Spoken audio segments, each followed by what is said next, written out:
बाहर तो आइए सर। गोल्डन राज नाम है। नमस्कार सर। घर के बाहर ही रहो। बिना जाने कि मैं यहाँ क्यों आया हूँ आप तो नाराज हो गए। यहाँ तुम भलाई के काम के लिए तो नहीं आए होगे। बैठिए तो सही। जानता हूँ आपको बहुत टेंशन है, आप लोग अपन को खत्म कर देना चाहते हैं, पर सुना है कि अगर आप चाहें तो उस हिट लिस्ट से मेरा नाम हटा सकते हैं। 1 करोड़ अभी साथ लाया हूँ, 1 करोड़ कल दे दूंगा। अपन को यकीन है कि आप ये बात समझ जाएंगे। और बेटे की शादी की बात तो भूल ही गया। काट देना। अगर अरेस्ट हो गया तो बेटी की शादी में बहुत बेइज्जती होगी। लड़की का बाप हूं, थोड़ा रहम कीजिए। तुम्हें पकड़ने के लिए मुझे कोई टेंशन नहीं है, दूसरे ज्यादा जरूरी हैं। तू तो वैसे ही फंस गया फालतू में। फालतू में? तू गेहूं के साथ घुन की तरह पिस गया। घुन हूं मैं? घुन मत समझो सत्यदेव। एसीपी पांडियन को तुमने मालपुरा में मारा था। शहर के सारे कॉलेज स्कूल के बाहर तुम्हारे ही आदमी ड्रग्स बेचते हैं। झूठ है। साले कमीने, सच्चाई जानता हूं मैं। ठीक है, पैसे लेकर आया हूं, कल और दूंगा, जितना चाहो उतना। इसे गलत मत समझना। जिंदगी में जितना भी जोखिम उठा लो या जितनी भी मेहनत कर लो, तुम उतना नहीं कमा सकते जितना मेरे गैंग का एक छोटा सा गोरखा कमा लेता है। पैसे के बिना जिंदगी बेकार है, जानता हूं मैं। तुम्हें जब भी जरूरत पड़े कहो, मैं दूंगा। बहुत पैसा है। हिट लिस्ट से नाम हटवा दो, बस इतना ही। मैंने सुना है कि तुम्हारी औकात 2 कौड़े की भी नहीं है। किसने कहा ये? एक मरा हुआ घोड़ा भी पूरे 1.25 लाख का होता है, सुना नहीं क्या? तुम मुझे फंसाने आए हो क्या? तुम दोनों में से माइक किसने छुपा रखा है, या कैमरा किधर रखा है, या अपने पीछे न्यूज चैनल को साथ लेकर आए हो? छी, क्या बोल रहा है? तुम भरोसे के लायक नहीं हो राज। चलो कपड़े उतारो, प्रूव करो कि ऐसा नहीं है। पैसा तो मैं कहीं और ले लूंगा। समझ गया। चलो शुरू हो जाओ।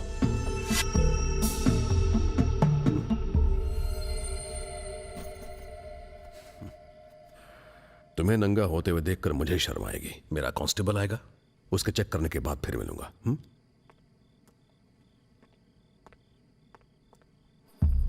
सेल्वम।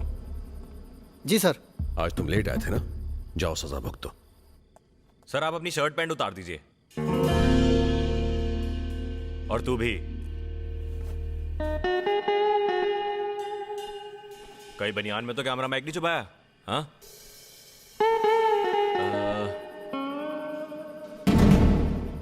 सर माइक कैमरा कुछ भी नहीं है। अब क्या कर रहे हो सत्यदेव? रुको। तुम अपने आप को समझते क्या हो? हाँ? मेरे ही घर में घुसकर मुझे खरीदने आए हो? यही हो तुम। You are nothing. Satya! And I am a police officer, DCP Satyadev.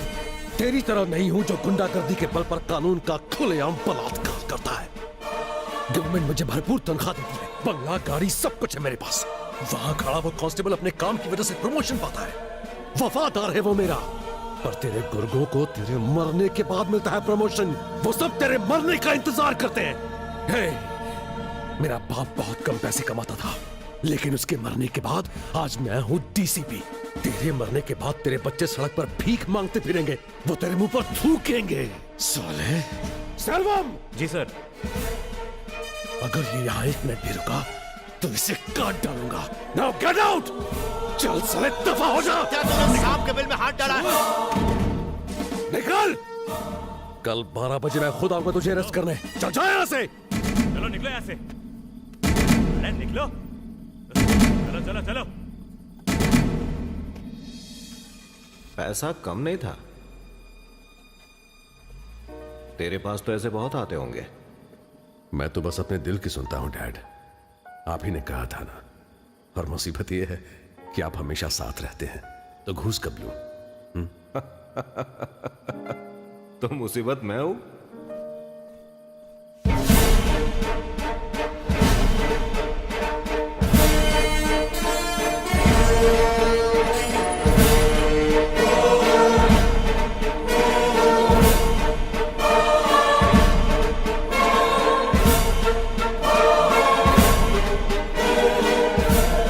साल बाद वो मुझे फिर मिले। लेकिन मैं कह रहा था, जब तुमने खरीदा है तो मुरली के नाम पे रजिस्ट्री क्यों है, जबकि इंस्टॉलमेंट्स तुम ही भर रही हो? पर मुझे और कुछ नहीं चाहिए। बच्ची की कस्टडी मेरे पास है ना, इस शादी से मैं बस इतना ही चाहती हूँ। I am happy Manoj. ये तलाक बस बिना झगड़े के हो जाए, इतना ही काफी है। लेकिन मैं तो तुम्हारे एलिमनी के लिए भी आर्ग्यू करना चाहता था। चलो कोई नहीं। Hello sir. ऐसा सिर्फ हिंदी फिल्मों में देखने को मिलता है, पर असल जिंदगी में एक ऑटो वाला 2 साल के अंदर एक पुलिस ऑफिसर बन जाता है। Wow. Really? I am joking. अगले ही दिन हॉस्पिटल के टीवी पर मैंने आपको न्यूज में यूनिफॉर्म में देखा था। अच्छा, इसका नाम क्या है? ईशा। Hi baby. उस रात आप ही की वजह से इसकी जान बच पाई है, वरना पता नहीं क्या होता। Come on. जाओगी बेटा, जाओ।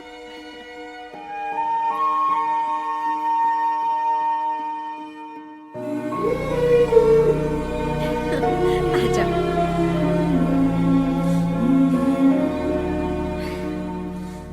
फिर मिलेंगे।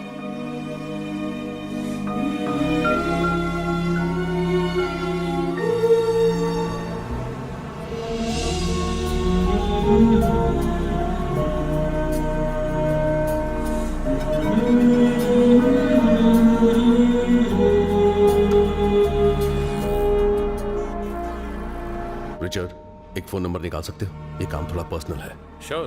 अपराधी का नाम, जगह, नेटवर्क, पोस्टपेड है, प्रीपेड है, सब निकाल लूंगा। हेमानिका। हेमा मालिनी सुना? हेमानिका कौन है? हेमानिका वो डांसर है। हेमानिका भरतनाट्यम डांसर, वो तो बहुत फेमस है, वही ना? हाँ वही है। आपको उसका नंबर क्यों चाहिए? क्या आप उससे भरतनाट्यम सीखना चाहते हैं? नहीं नहीं, बगल के बंगले का एक बच्चा डांस सीखना चाहता है और उसे उन्हीं से सीखना है, तभी मैं पूछ रहा हूँ। मेरे घर के बगल में भी एक बच्ची है, वो भी उन्हीं से डांस सीखती है। मैंने कई बार उसे वहां पर ड्रॉप किया है। इतना पका एक हुआ काम है। करो सत्या, अपने उस पड़ोसी का नंबर मुझे दे दो, वो मैं अपने पड़ोसी को दे दूंगा, दोनों आपस में कांटेक्ट कर लेंगे। उसकी जरूरत नहीं है, मैं खुद बात कर लूंगा। तुम बस नंबर पता लगा लो। अपराधी ने जाल बिछाकर पुलिस को फंसा लिया है। तुमने कुछ कहा? 5 मिनट के अंदर नंबर आपके पास होगा। थैंक्स। पर उस दौरान ऑर्गन्स का रैकेट चलाने वाली गैंग अपना बिजनेस बहुत तेजी से फैला रही थी, जिसकी मुझे भनक भी नहीं थी।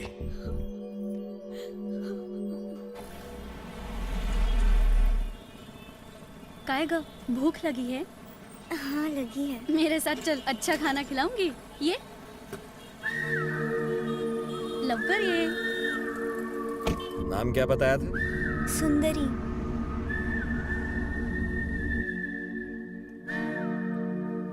और खाएगी? अजिबात टेंशन नको घेऊ। 1 करोड़ लगेंगे।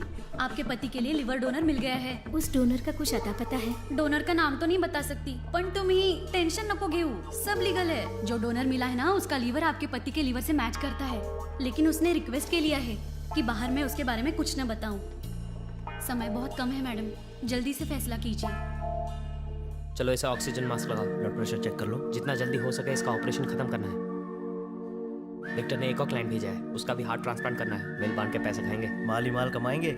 जिस छोटे मोटे गुंडे को सत्या ने अच्छी राह पर चलने के लिए जेल से रिहा कर दिया था, वो आज ऑर्गन्स रैकेट का माफिया बन गया, और वो है विक्टर मनोज।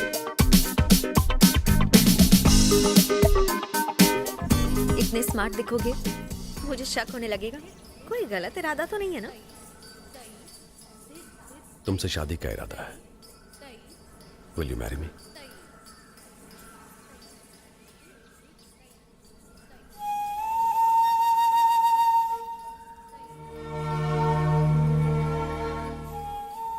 लोगों की बातों से परेशान हो क्या?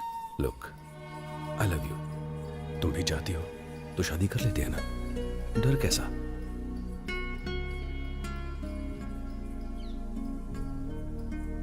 ईशा। ईशा तुम? किसी और की बेटी है वो। यही डर है कि कल अगर हमारे बच्चे हुए तो। तुम मेरा दिल दुखा रही हो। आइंदा से तुम ऐसा नहीं सोचोगी। Satya, I am sorry. मेरा मतलब ईशा सिर्फ तुम्हारी है, तुम सिर्फ मेरी हो। और अब से ईशा हम दोनों की है। वो तो बहुत पहले से मेरी बेटी है। जानती हो, जब पहली बार कोर्ट में मैंने उसे गोद में लिया था, तभी से सोच रहा हूं। 6th से वो अच्छे स्कूल में जाएगी। उसके लिए हमें रोज रोज अप्लाई करना होगा। लाइन लगानी होगी, लगाएंगे। उसके बाद अगर स्कूलिंग खत्म होने पर उसने बाहर जाकर पढ़ने के लिए कहा तो पहले हम उसे मना करेंगे, फिर भी उसने जिद की तो उसके लिए थोड़े थोड़े पैसे बचाएंगे, वो भी आज से, और भेजेंगे पढ़ने के लिए। मेरी सैलरी तो जानती हो ना तुम, और मैं घूस नहीं लेता, कभी लूंगा भी नहीं। ये मैंने इसलिए कहा है कि तुम मुझसे कभी ऐसी उम्मीद मत करना, और ये मेरा वादा है कि ईशा के अलावा हमारा दूसरा बच्चा नहीं होगा, चाहे मेडिकल शॉप के कितने ही चक्कर क्यों न लगाने पड़े।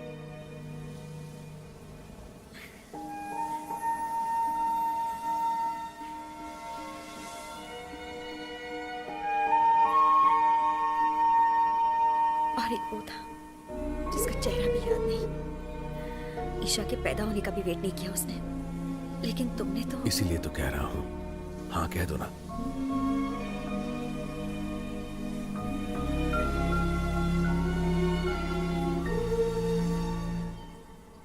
तुमसे बात करने का कोई फायदा नहीं है, जाकर देखता हूं कोई बुजुर्ग है तो।